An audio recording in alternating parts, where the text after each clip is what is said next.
see, every dollar that is spent on debt repayment is a dollar not spent on climate action. No climate justice without debt justice. We anchor on the principle that it's nearly impossible to do climate action and development if we are really strangled by debt. Do you think the COPs are really helping the global south? And will you agree with, let's say, Greta Thunberg and many other people who say it has become much more of a distraction? The COPs have been playing a significant role. It has given the global south a platform. Carbon offsetting, carbon markets, carbon credits, the entire carbon ecosystem. A lot of people are saying, in a nutshell, it's a scam. This really should be like a temporary or a transitional thing. If you look at the last 3 years, the fossil fuel producers are the ones hosting the COPs. Then some people are arguing that maybe it's just the global south chasing its tail. The issue of the effectiveness and whether if you're really benefiting this. So that's the other side of the people who criticize the movement about debt cancellation. And they're saying somebody borrowed the money has to be paid back. We advocate for a few things. Number one, debt cancellation. Most of these debts are incurred during corrupt regimes. So some people are already linking carbon markets, carbon credit projects to, let's say, human rights violations. So if the carbon markets issue is now going to belong to the elite, that is going to be a problem. That people in the global north are now prioritizing so much climate finance, mitigation and adaptation. Focus should be on development, because if you put too much money in climate finance, you might sacrifice development. Separating the two is not practical, I would say. There are people who are very optimistic who argue that advances in AI might actually give us the perfect solution to climate change.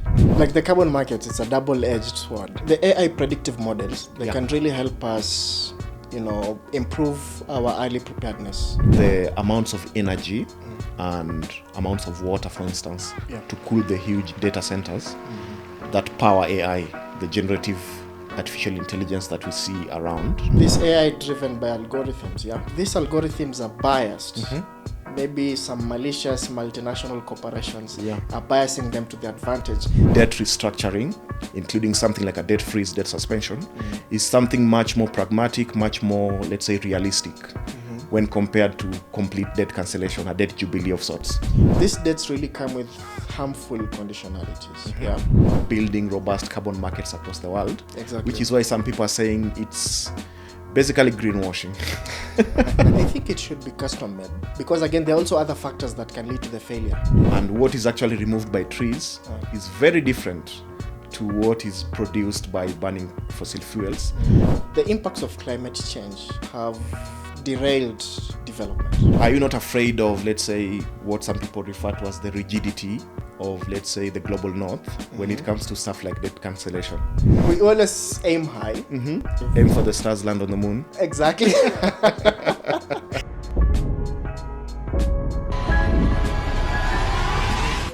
Hello there and welcome to a new episode on the Nubianometry podcast, episode 006. So today we have a very interesting guest. His name is Mohamed Almas, and he's, among other things, a debt climate activist, Debt for Climate Africa, the Kenyan chapter. So today we are going to discuss a range of issues in and around topics such as climate justice, debt justice, the ongoing COP29 meetings in Baku, Azerbaijan. We'll also talk about stuff like climate finance and development finance and how they interplay among each other, as well as AI and its role in climate justice going on forward. So, Mohamed Almas, thank you very much for coming to the Nubianometry podcast. Yeah, thank you very much. Karibu. Yeah, asante sana. Thank you for having me. Yeah. Okay, maybe you want to shortly introduce yourself, what you do? Sure thing. Thank you for having me. Yeah, so my name is Mohamed Almas. I have a background in public administration and governance.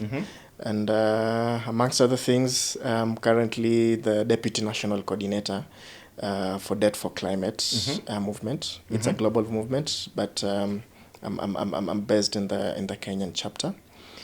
And maybe just to say a little bit of what we do at Debt for Climate. So our work is, I would say it's rooted in the intersection between climate justice and economic justice.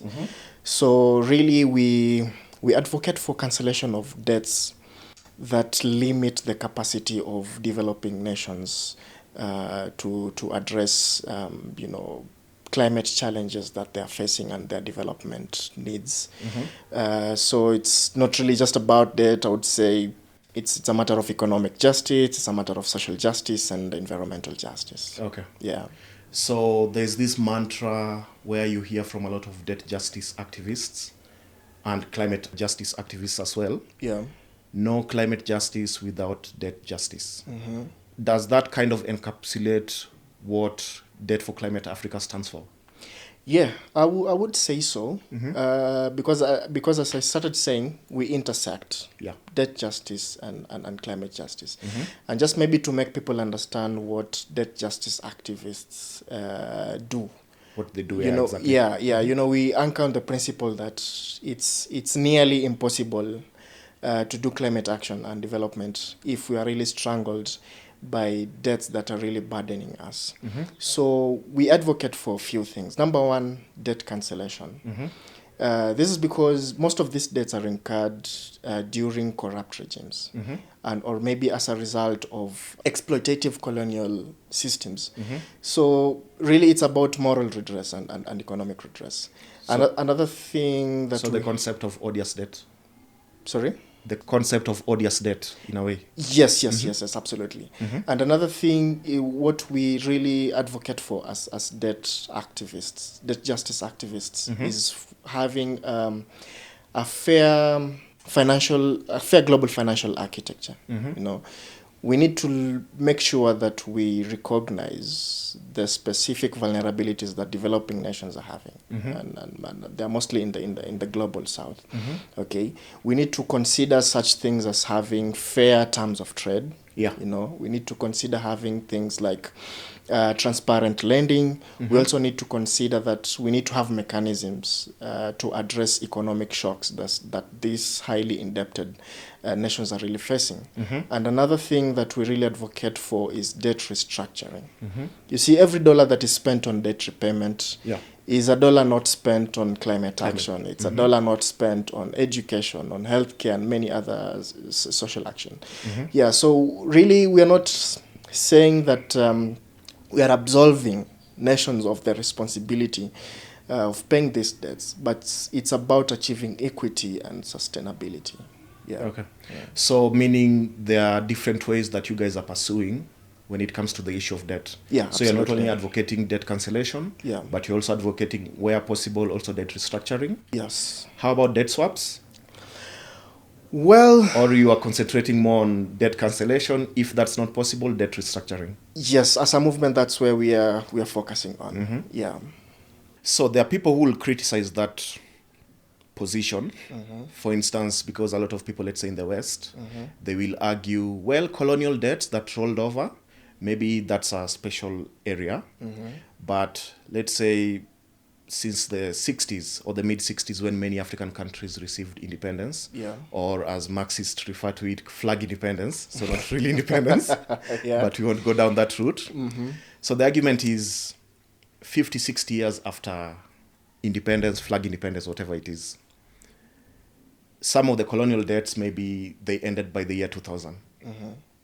Any debts that currently exist right now, like you can say they are odious debts. You had corrupt regimes, part of the debt money was stolen, but there is a responsibility for the representatives and let's say the leaders of those countries to ensure that those debts are paid. And there is even a blog article by the IMF, I think it was in 2002. So this was after the HIPC initiative in the 90s to provide debt relief and debt cancellation for most of the poor countries. And the IMF argued at the time, because that's where you had the debt jubilee movement that started, which I think was the precursor to what you could say today, the debt justice movements. And their argument was 2000, that is the year of jubilee, all debts should be forgiven to developing countries. So some people argue there is a limited pool of money, and if you argue for debt cancellation, the debt that is owed to Western nations today, both bilaterally as well as multilaterally through institutions like the IMF and the World Bank, that pool of money will dry up very quickly. Secondly, it might affect the trust that countries have between each other, especially debtors and creditors. most countries in the West might argue, well, if we were to cancel all debts today, then we don't see how we will trust if a year from now, Kenya or Nigeria or South Africa wants to borrow from us and they promise they will pay. We might be very wary because we'll be like 5 years from now, they might once again call for another debt cancellation. So that's the other side of the people who criticize the movement about debt cancellation.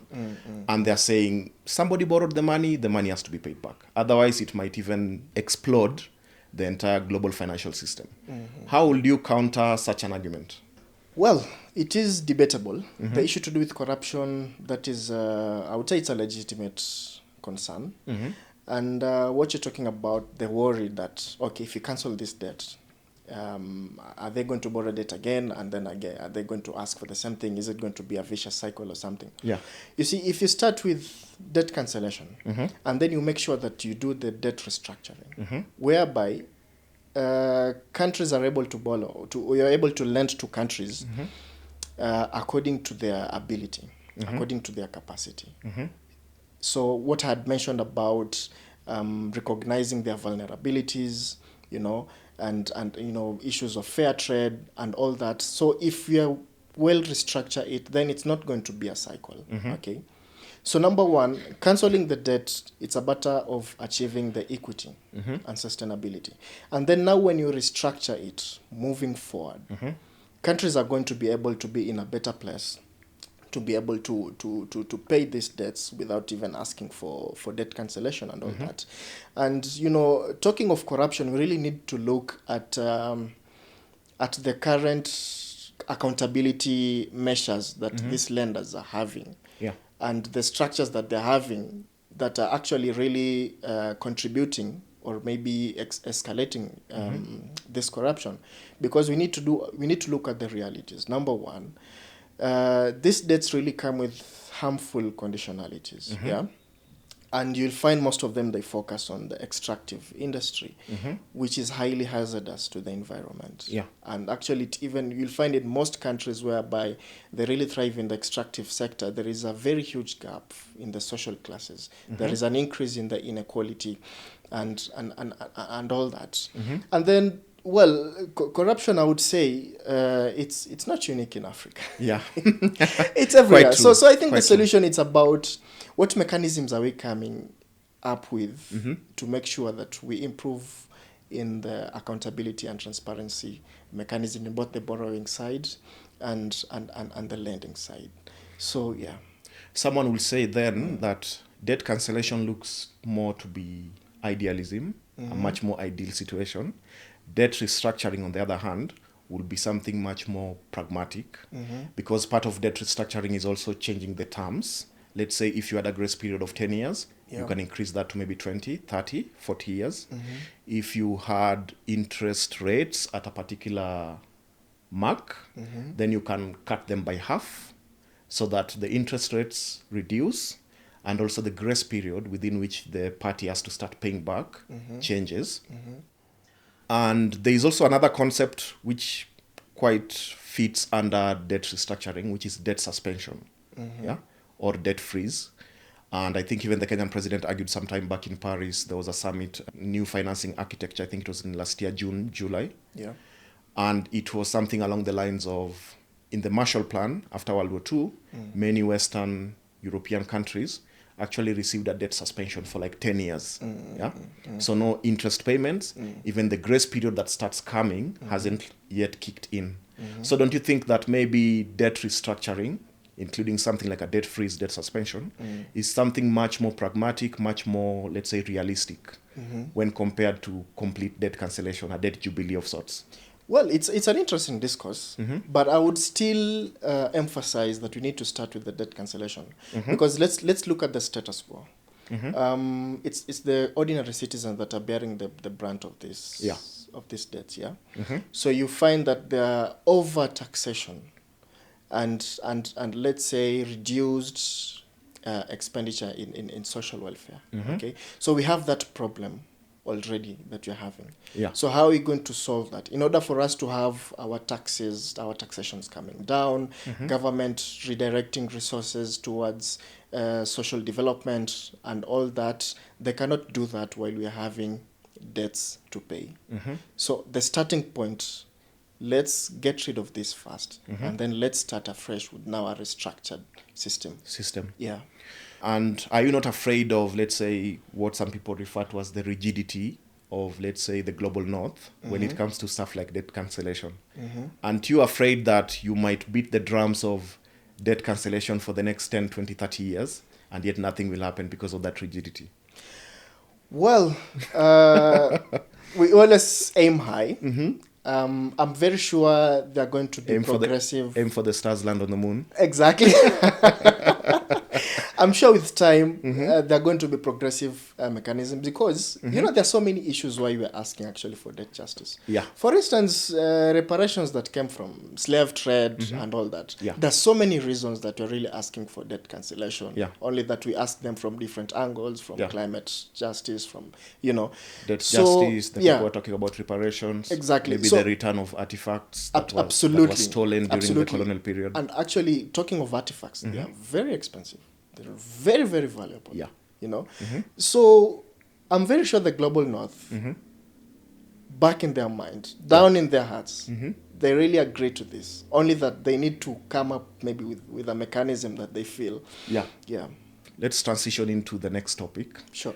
COP29, the COP meetings. The current one, I think it's in the second week at the moment. Yeah.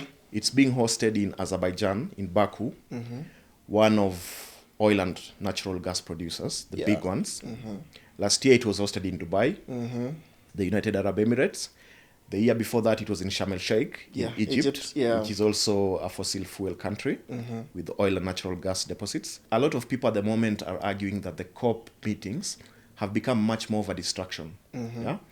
Even I think last week, Greta Thunberg, she boycotted, I think this is the third COP she's boycotting, if I'm not wrong, arguing that actually nothing happens there. And out of the 65,000 people who have traveled to COP29, there are approximately 1,700 people from the fossil fuel lobby who are actually there to try and undermine any efforts, any, let's say, advancement that can be made when it comes to the issue of tackling climate change.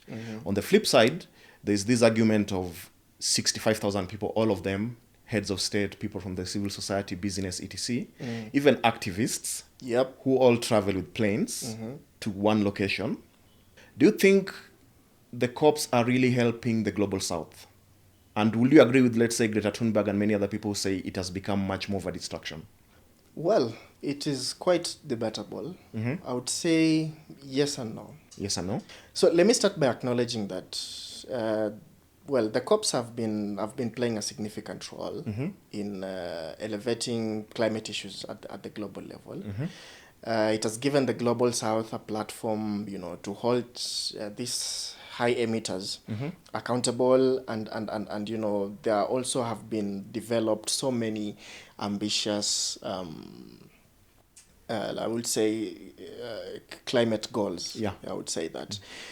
But the issue of the effectiveness and whether these benefits are really if you're really benefiting this, now that's the debatable part. Because, for instance, I think it was in Glasgow in 2009, or was it in Cancun, for the first time, where they made a pledge that the global north will provide $100 billion financing annually to the global south for climate mitigation and adaptation.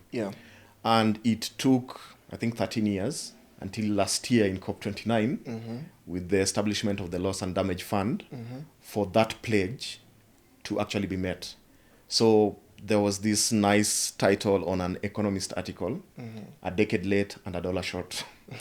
And I think at the moment now countries are arguing about, I think, $2 trillion etc. annually.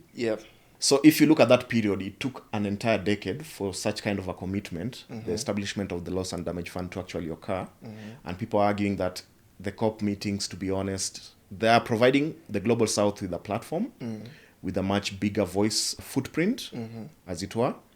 But on the flip side, like if you look at the last 3 years, the fossil fuel producers are the ones hosting the COPs. Then some people are arguing that maybe it's just the global south chasing its tail in a way. Yeah. So Sadly. will you agree with that? Yeah, sadly it is. You know, they are mere pledges. No enforcement. I think we lack enforcement mechanisms. Yeah. So they keep on pledging and pledging, but there are no enforcement mechanisms, and there are no mechanisms to hold accountable the global north when they do not meet their pledges. Yeah. So it becomes a cycle and a cycle. And yeah, there's a conflict of interest when we have these fossil fuel countries, I'll call them fossil fuel countries, hosting these conversations. So it really looks like they are, they're taking up this space. They want to dominate. They want to write the rules. Infiltrate the entire movement. Exactly. And very powerful countries. For instance, I'm worried with Trump coming back. Yeah, with the re-election of Donald Trump. Exactly. I'm very sure he's going to veer off the Paris Agreement, like what he did when he was in power. Exactly. And Argentina, actually, as we speak, has called off their delegation. Yeah. So Javier Milei. Yeah, but Javier Milei, I think, is a special kind of candidate, even a notch higher than Trump. Yeah.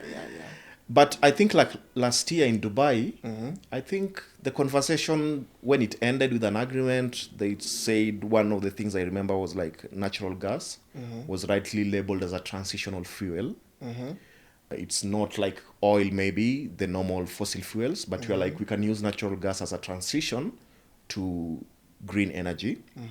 This year, I think 2 or 3 days ago, the president of Azerbaijan, who is hosting, Ilham Aliyev, he even said that oil and natural gas are gifts from God. And countries that have these gifts should not be blamed or like put on a pariah list, because we have gifts from God. Hey, why don't we like utilize all these gifts that the good God Almighty has given us? Is it the only gift? It's not the only gift, it's not the only gift. You see, I just think the fossil fuel industry is quite powerful. Yeah. I don't know if you've ever heard about, I think it was Chevron, the American oil and gas company. They did a study back in the 70s or the 80s. Yeah. And in their studies and projections, they were like by 2025, 2030, the global warming rate will have increased by, I think, 2-3 degrees. But then those projections were completely hidden. Yeah. They were never shown to anybody, especially on the climate side of things. And you're like, if they knew that all along in the 70s and the early 80s, and yet they did nothing about it, and they're still quite powerful and strong today, I really don't see how, let's say, the COP meetings, to be honest, they can really change the lever of power when it comes to the fossil fuel lobby. Well, actually, the Paris, I would say the Paris Accord brought that back with those estimates, and yeah, that's what it's being foreseen. Going even beyond 2 degrees C. Yeah. So what we are aiming for is not beyond 1.5 degrees C, but that's what's going to happen. Talking about, I wouldn't say that these Gulf countries that they really have to monopolize on oil production. Yeah. Because we've seen that they really thrive on other aspects. For instance, I think, let's say like Dubai in the UAE, it's slowly coming up as a financial hub, as a tourist hub. Yeah. Those are other ways they can make money. Yeah. Look at Israel. It's in the desert, but they're really thriving in agriculture. Okay. Yeah. So that shouldn't be the case. Talking about natural gas as a transition. Okay, I'm not a chemical engineer. I'm not much of a chemical engineer, but I believe natural gas comes when you are mining also the oil and all that. Yeah. So I don't think it's quite honest. How are they going? Because saying that means that now the oil is going to be like a byproduct. Yeah. So how is it going to be disposed of, number one? Or how is it going to be utilized? They're not just going to say that, okay, you are going to stop utilizing this. You see? So I think also going the natural gas way is also quite detrimental. Yeah, and it is going to drag us down. Yeah, because they're going to have millions and millions of barrels of oil to dispose. I think the argument is always that while exploring and mining for oil, like the carbon footprint is much larger than for natural gas, which is why the argument was, let's use natural gas as a transitional fuel. Yeah. So, of course, if you argue oil should be a transitional fuel, people will say, hey, what are you doing? Yeah. You're providing no solution. But natural gas, which has a slightly lower carbon footprint, then we can say this one, let's still use it for the countries that have the huge reserves. Yeah, I understand that. In terms of consumption, yes, it may have a lower carbon footprint. But what I'm saying is, when you are mining the gas, other byproducts like the oil, okay, because I believe they're usually like mined together, and then they somehow they separate them, the gas, and then how they do with the oil, then the types of oils and how they separate them and all that. So whether we like it or not, while mining the gas, they're still going to obtain these other materials. So my question is, how are they going to handle it?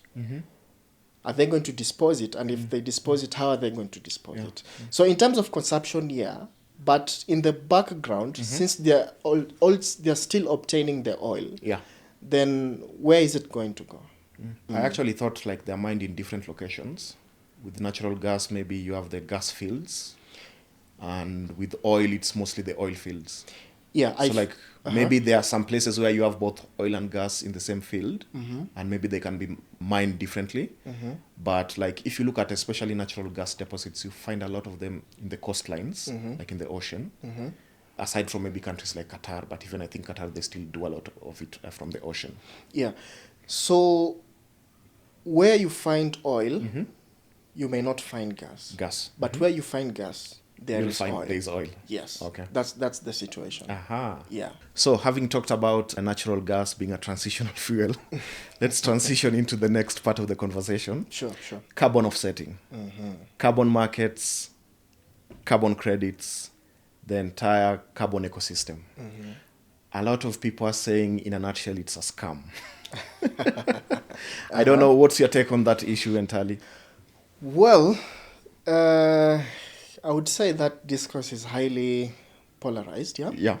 So maybe let's try to look at both sides of the equation. Yeah. So number one, I would say it's one of the channels of getting development funding towards the global south for renewable energy and such kind of projects. And if well managed, it's promising. It's a promising endeavor for cutting emissions and all that. But now the pitfalls. Yeah. Number one, if you look at the previous initiatives, like the Red Plus and the Red Plus, you had the CDM, I think, in the early 2000s. Yeah. And right now we had, I think, since 2018, NBS, nature-based solutions. Yeah. So there are no tangible benefits that really went down to the ground, to the people, to the vulnerable people. So because of that, that is one of the reasons that it is really highly criticized. Number two, the carbon markets is dominated by this fossil fuel. Exactly. I mean, that's the main argument where people say it's a scam, because in as much as, let's say, the UN and other multilateral institutions play a role in, let's say, at the beginning of the carbon markets, the concept and everything, the conversation has been taken over by the fossil fuel industry. Absolutely. Yeah? And they're the ones even pushing far more the idea of carbon credits. And building robust carbon markets across the world. Exactly. Which is why some people are saying it's basically greenwashing. Yeah, in some sort of way, because of how it's being managed. You see, the main concern here is that they're never going to stop emitting. They're never going to stop polluting, and they will claim climate action. Okay, so for me, I would say that this really should be like a temporary or a transitional thing. Because I believe that people cannot just wake up and close down their industries. Okay. So while these industries work towards being climate resilient and climate smart, then at least they can be held accountable. Yeah. They should sponsor these, conservation projects and all that. So that would make sense. But if we are not careful, then it's going to be a cycle. They will keep on polluting and they'll say, hey, but we are contributing. Exactly, and we have these Yeah. carbon credits from Kenya, Absolutely. the Mau forest, or from the Congo forest, or somewhere else. Absolutely, yeah. And actually we also need to restructure it in a way that the local people down there who are really bearing the brunt of the impacts of climate change benefit. Look at blue carbon through the mangrove ecosystem. That's owned by the government. Yeah. So any proceeds that come out of it, it goes straight to the government. So if the government is corrupt, let's say, then there's a likelihood that it's not going back to the local communities will not benefit in any way. So that I would say that it shouldn't be a standalone climate adaptation measure, and it should have a timeline. It should be restructured and well managed for a short period of time as a transition. So a company should come up with a commitment and a plan or a framework that we are going to be climate resilient in maybe, let's say, 20 or 30 years. Yeah. So in between, this is how we're going to be paying for our sins. But the end goal should be, let's stop polluting, let's stop emitting. That should be the end goal. Yeah. Because there are some people who even criticize that far much more deeper to the very basic, atom, or the molecule of it. And they argue that, for instance, the carbon that is removed from the atmosphere by, let's say, forests, trees and plants and what have you, is very intrinsically different to the carbon that is produced by burning fossil fuels, so that there is even a mismatch in terms of the molecules. Okay. And what is actually removed by trees is very different to what is produced by burning fossil fuels. And that is why they say, like, in as much as people try to make it, let's say, the fossil fuel industry, if we plant a forest somewhere in Kenya, in South Africa, where in Peru, in Thailand, we can compensate for the amount of pollution that we are producing.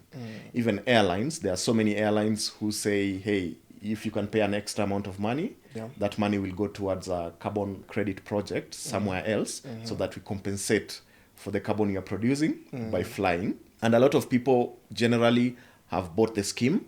They pay that extra amount of money when flying, many other things, shipping of goods, let's say through ships.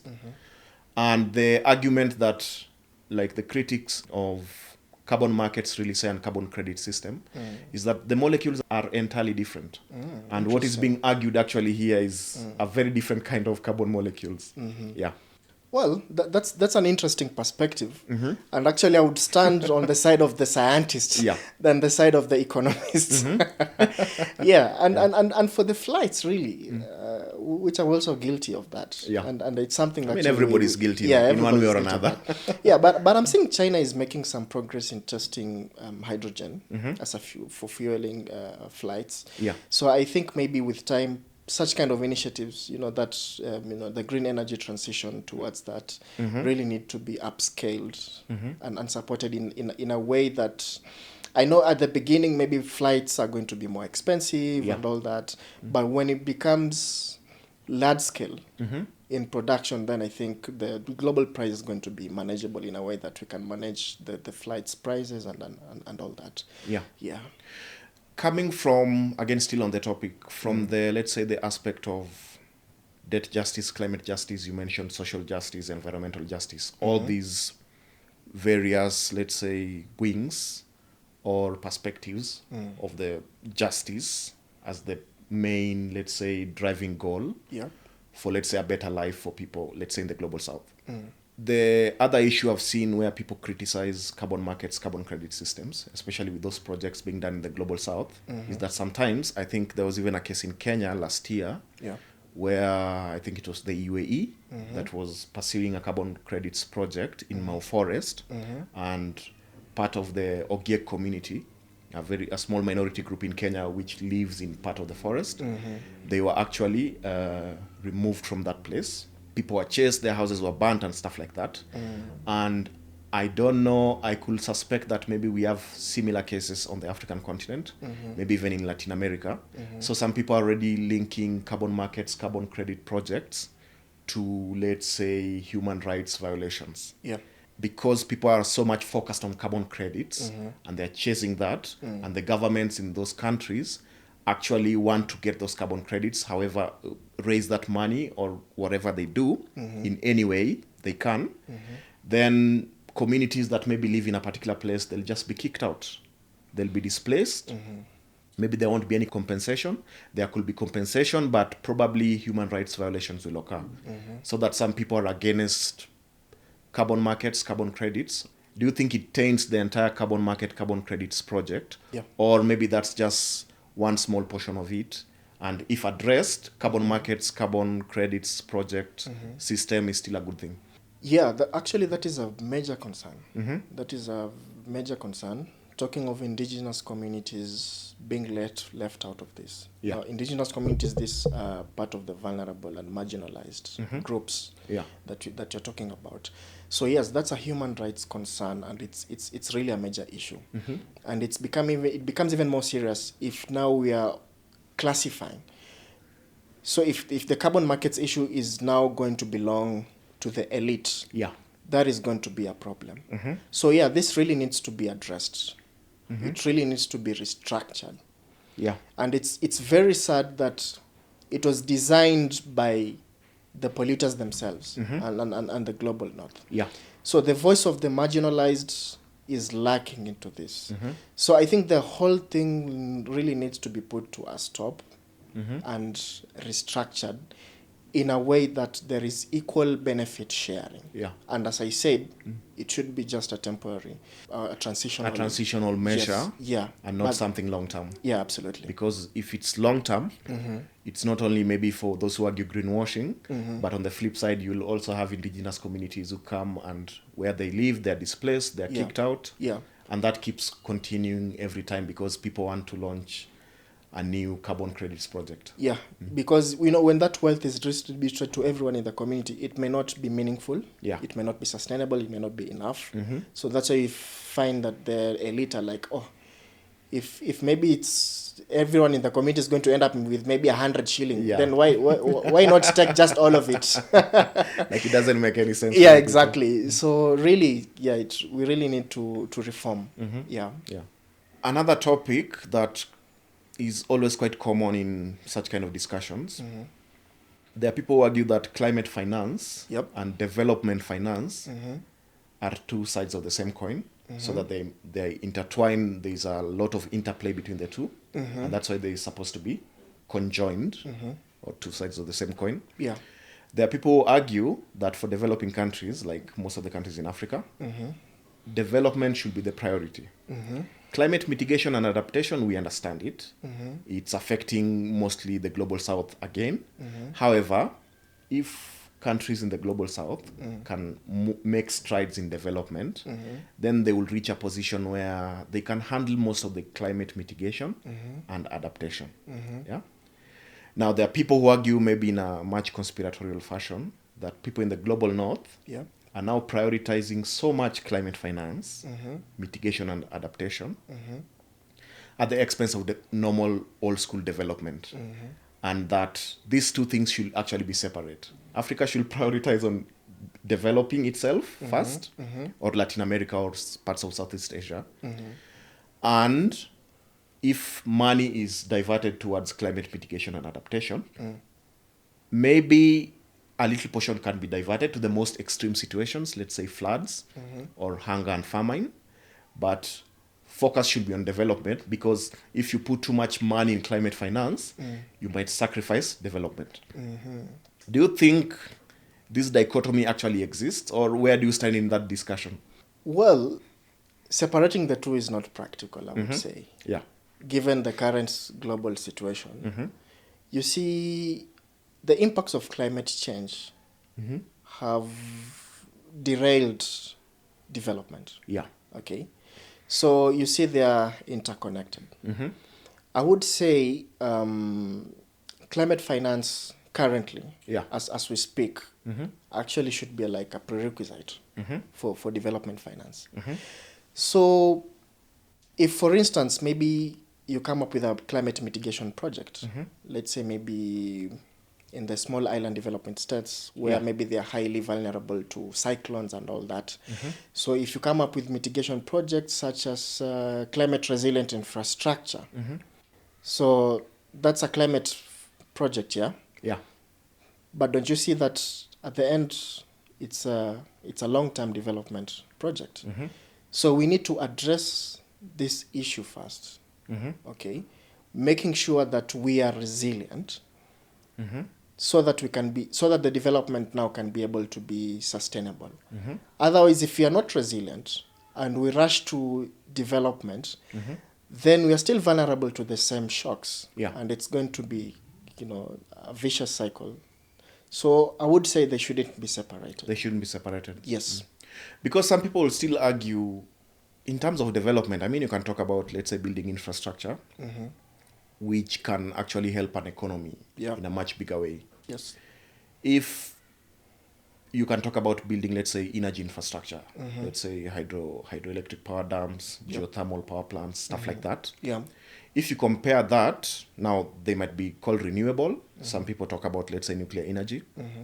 If you compare that to, let's say, building wind and solar farms, it's variable energy. Maybe it's not energy that can sustain industrialization.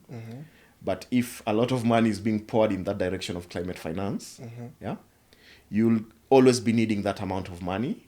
And yet your development, let's say, advances in terms of, let's say, industrialization will always suffer, because there's no way you're going to industrialize on variable energy, for instance. And not only building infrastructure, let's say investing more in schools, education, in hospitals and stuff like that. If you reach a point where a lot of the money that would ordinarily go to those projects are now going towards climate-oriented projects only, or climate finance is now like all the rage, it's the in thing to do for, let's say, global north countries, then there's a lot of money that is being diverted from projects that actually have a much bigger impact on human development. And that will be the argument that some people say, we know they're connected, we know there's a lot of interplay between the two, but one should be prioritized over the other. And the more we keep prioritizing climate finance, then there's a chance that that might continue happening for the next 100 years. We'll continue being recipients of this climate finance aid or development assistance. Well, I think it should be custom made, depending on the situation of the country and that community, what to prioritize or not. Because again, there are also other factors that can lead to the failure. Whether you prioritize either. It could be corruption, mismanagement, and all that. Because I'm trying to think where I come from, Kilifi County. In Ganze, let's say, for instance, which is highly hit by drought. So you spend so much money on building classes. But again, these students do not have enough food, do not have enough water. What is going to be the quality of education? Their level of their learning, their participation, their enrollment. So I think it should be as per the situation of the community. Classical development economists will say, introduce a school feeding program. It will bring much more impact to the students, as opposed to, I don't know, planting a forest and finding a way in making that area maybe avoid drought in the future. That has been happening. We do have school feeding programs as we speak, but are they helping? Are they really helping? Not really. Not really. Actually, the school feeding program, I think they help. The only situation is maybe the sustainability aspect of it. How long can it continue? And maybe how do you not make schools dependent on, let's say, finance for school feeding programs?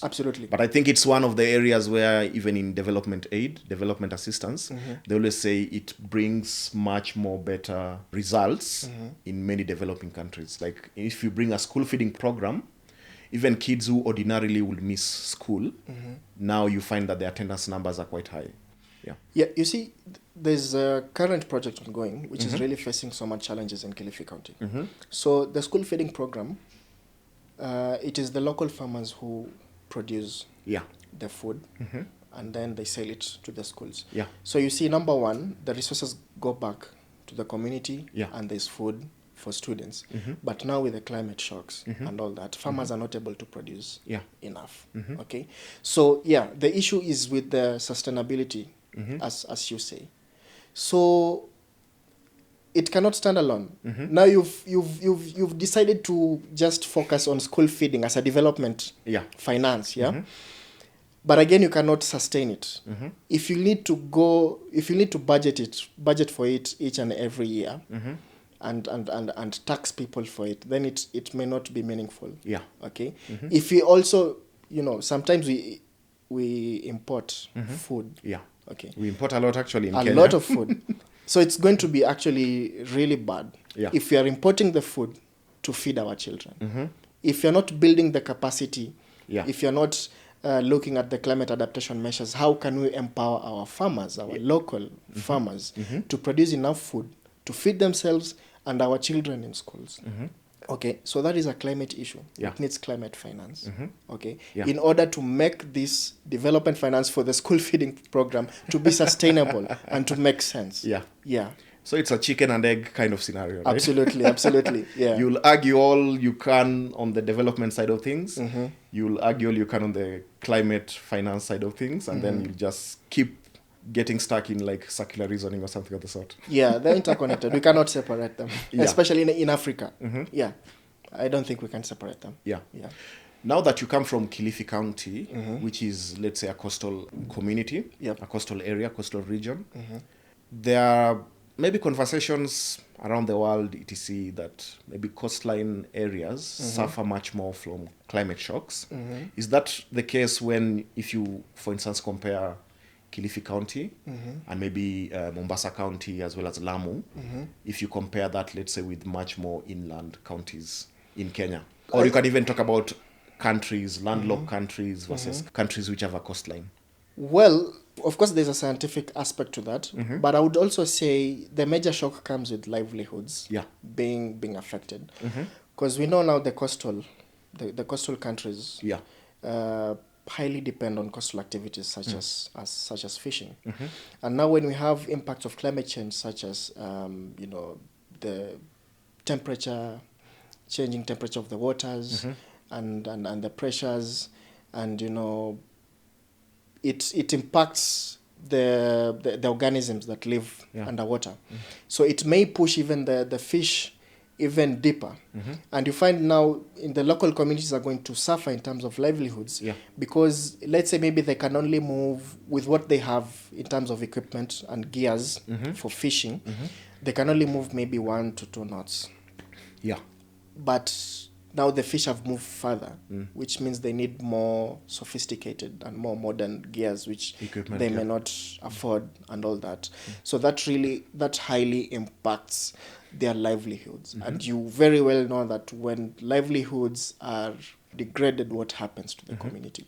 These are things that people depend to feed on, to educate, to handle healthcare issues and all that. So from a livelihoods perspective, we really bear that brand.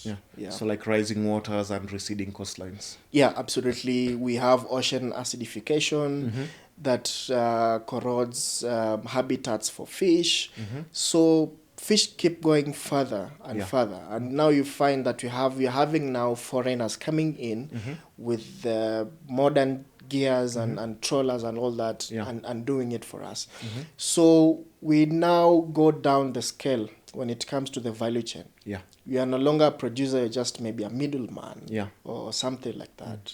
A broker of sorts.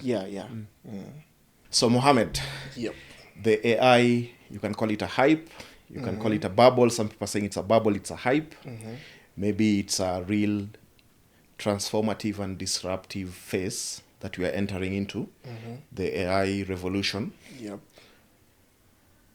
It has so many linkages to climate change, mitigation, adaptation, stuff like that.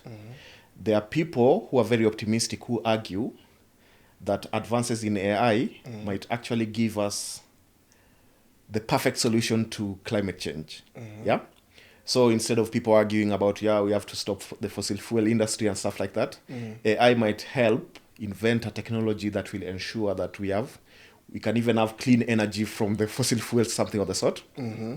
On the flip side, you have the amounts of energy and amounts of water, for instance, to cool the huge data centers that power AI, the generative artificial intelligence that we see around.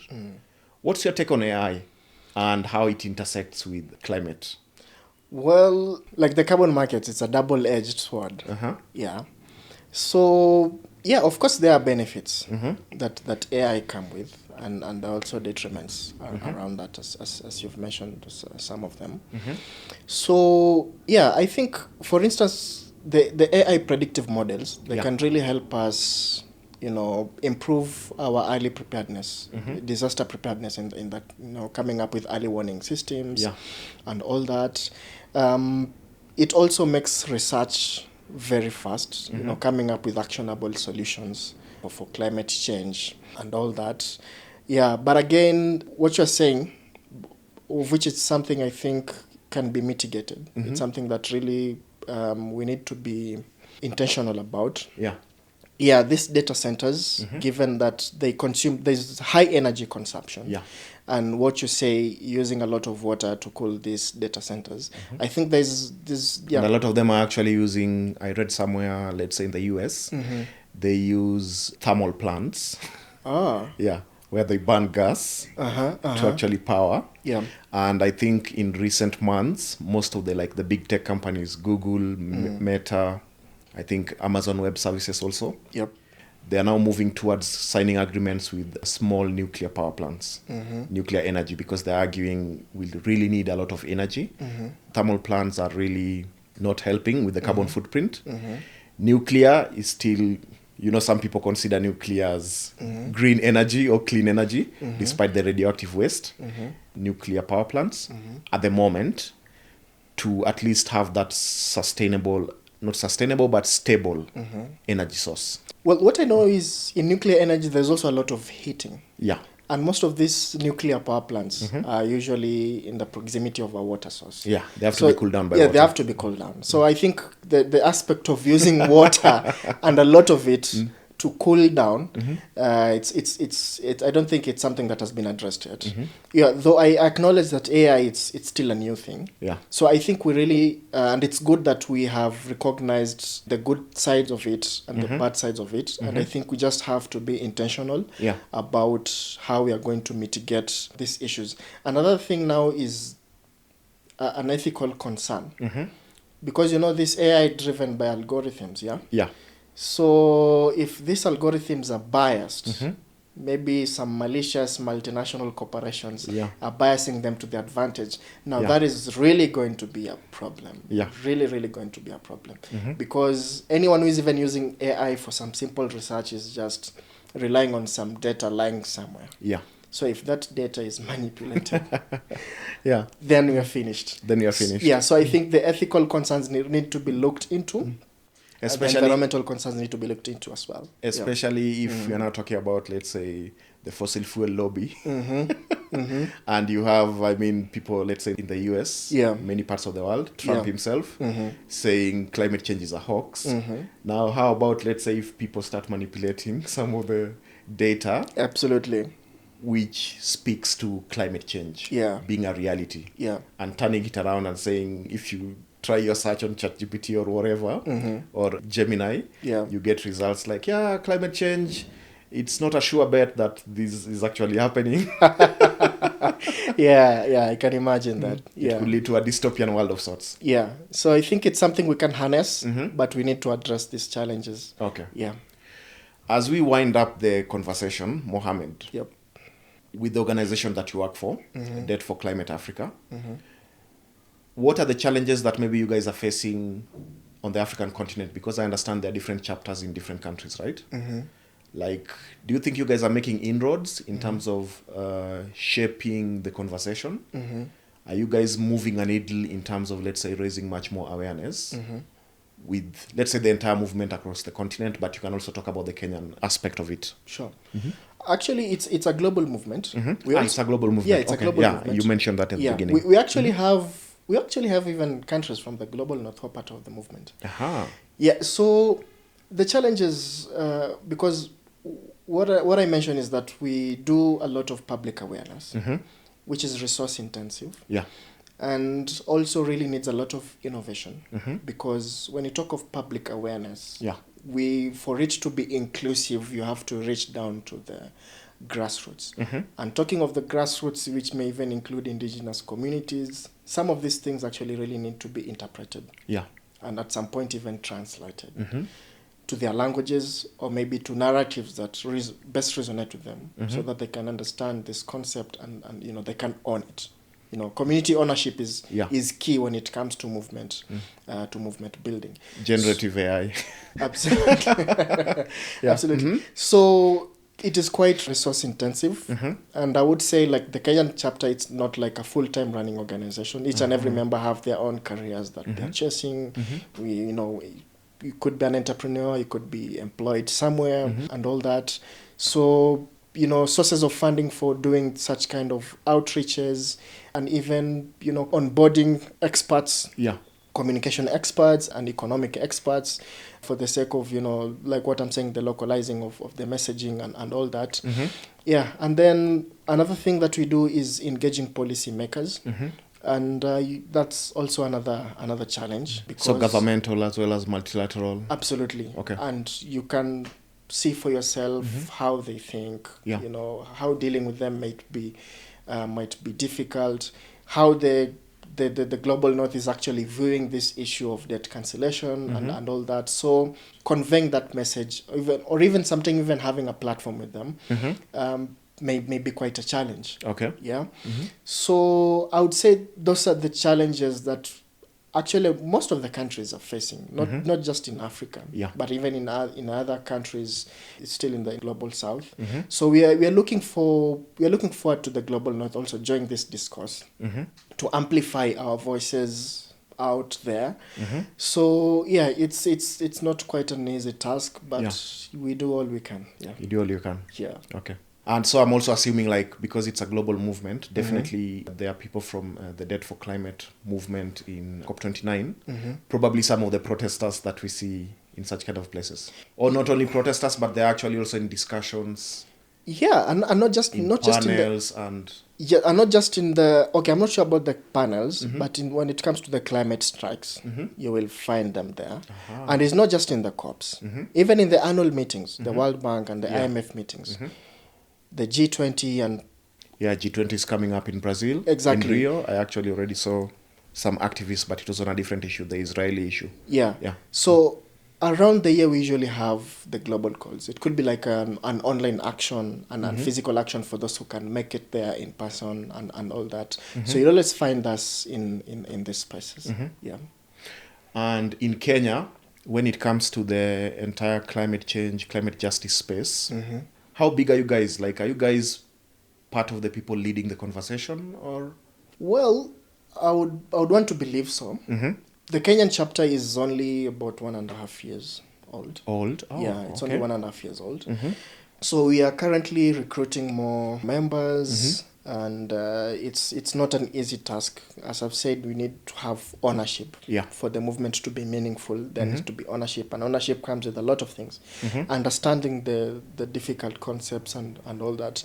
So I would say that maybe we would be headed there at some point, that we would be leading these discussions, but I acknowledge that there are also movements that are existing. Debt justice movements that are also inclined into climate justice and all that. We have organizations existing like the Pan-African Climate Justice Alliance and all that. And they're making good progress. They usually have boot camps every year. So I think I was in the second cohort where we had a climate justice training across 2 weeks and all that. So that's actually really built. Kenya? Yeah, based here in Kenya.